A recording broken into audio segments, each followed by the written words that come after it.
Finally tonight, as promised, a special comment on the inaccurately described Ground Zero Mosque. They came first for the communists, and I didn't speak up because I wasn't a communist. Then they came for the trade unionists, and I didn't speak up because I wasn't a trade unionist. Then they came for the Jews, and I didn't speak up because I wasn't a Jew. Then they came for me, and by that time, no one was left to speak up. Pastor Martin Niemöller's words are well known, but their context is not well understood.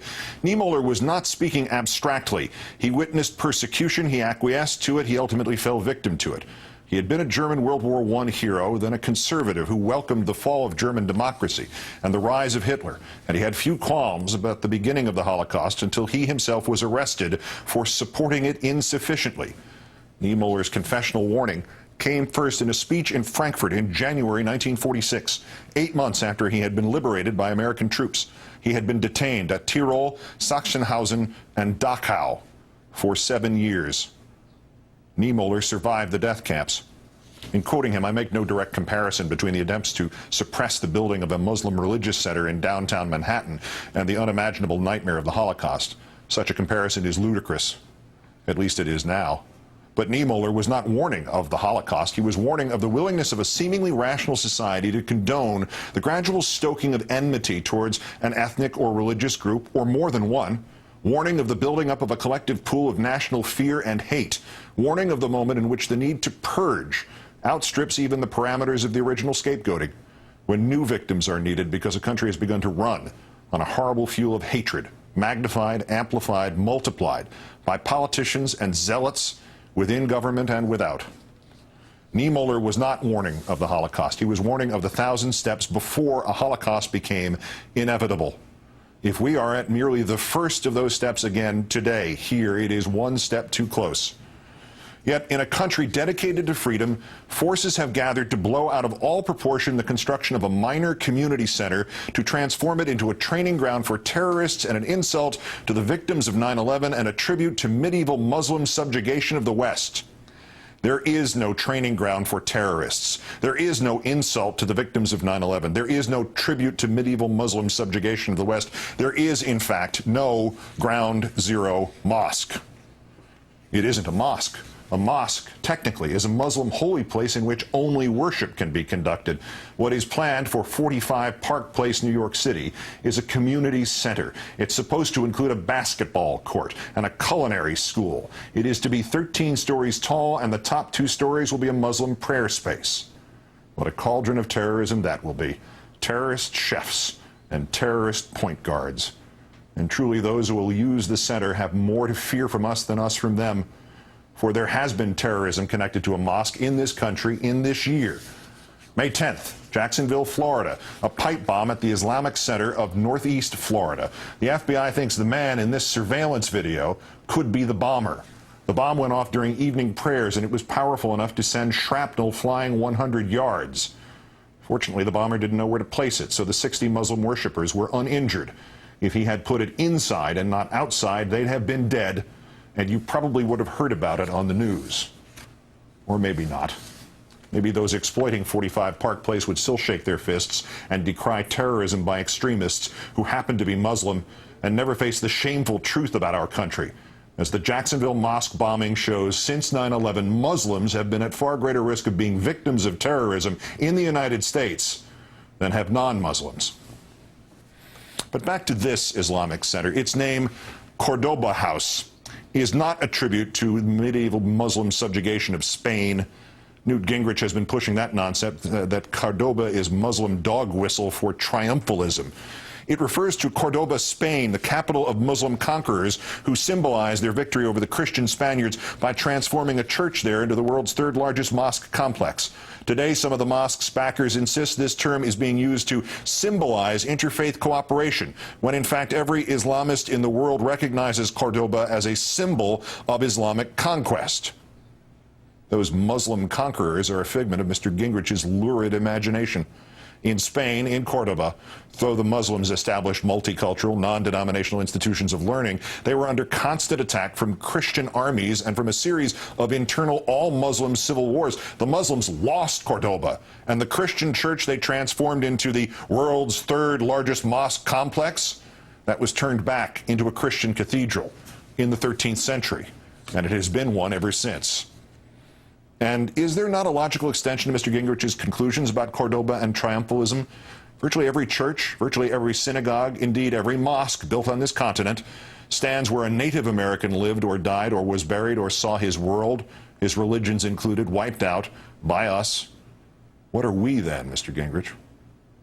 And by the way, a point Mr. Gingrich has not even whispered as he has shouted fire in a crowded theater. When the historical implications of Cordoba were made clear to the backers of this project, the property developer, Sharif Gamal, changed the name. They're already compromised. We are calling it Park 51 because of the backlash to the name Cordoba House, he told the Financial Times. It will be a place open to all New Yorkers, and that is a very New York name. A very New York name, like Ground Zero. Except that this place, Park 51, is not even at Ground Zero, not even right across the street. Even the description of it being 2 blocks away is generous. It is 2 blocks away from the northeast corner of the World Trade Center site. From the planned location of the 9/11 memorial, it's more like 4 or 5 blocks even. You know what is right across the street, though? I went there yesterday to refresh my sense of the World Trade Center in which I worked nearly 30 years ago. At Church and Vesey Streets, so close that the barbed wire of Ground Zero obscures its spire, is St. Paul's Chapel. Been there since 1766, where Washington went the day he was inaugurated, where the first responders came for relief 9 years ago. You know, it's also closer to Ground Zero than this Muslim community center will be. Church of St. Peter at Church and Barclay Streets. As the sign says, New York's oldest Catholic parish. People hear Ground Zero Mosque and they think Mecca in the backyard and a loud call to prayer, and they take umbrage. We got no more than a few inches of skin and a couple of pieces of bone. Ground Zero is the burial place of my son, said Joyce Boland at the public hearing about this center. I don't want to go there and see an overwhelming mosque looking down at me. I honor her pain and her fear, but Mrs. Boland has nothing to worry about. Unless she walks directly over to it several blocks away, she'll never see the thing. This is what you see from where the center will be. Another nondescript building is across the street. This building and others like it will block views of the Trade Center and views from the Trade Center. The community center certainly will stand out on the north side of Park Place, but amid the canyons of lower Manhattan, it'll just be a distinctive building that if you happen to wander down a side street near the Trade Center, you might see it.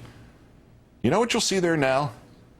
This, the Burlington Coat Factory, abandoned since 2001, when the landing gear from one of the planes fell 90 stories and went through the roof.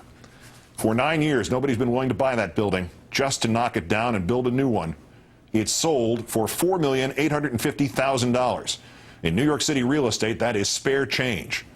And you know why it's spare change? Because walk around Ground Zero any day of the week and it's packed with tourists and our version of pilgrims. But walk 2 and 3 blocks away and not so packed. Not packed at all. Empty stores, boarded up windows. 9 years later and 2 and 3 blocks from the action, it's a ghost town.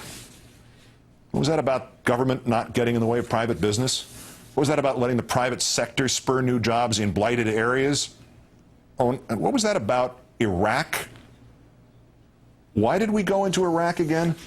I don't mean the real versions or the naked vengeful blindness that enabled the forging of a non-existent connection between Iraq and 9/11. I mean the official explanation. To free the world, and especially Iraq's citizens, of the tyranny of Saddam Hussein.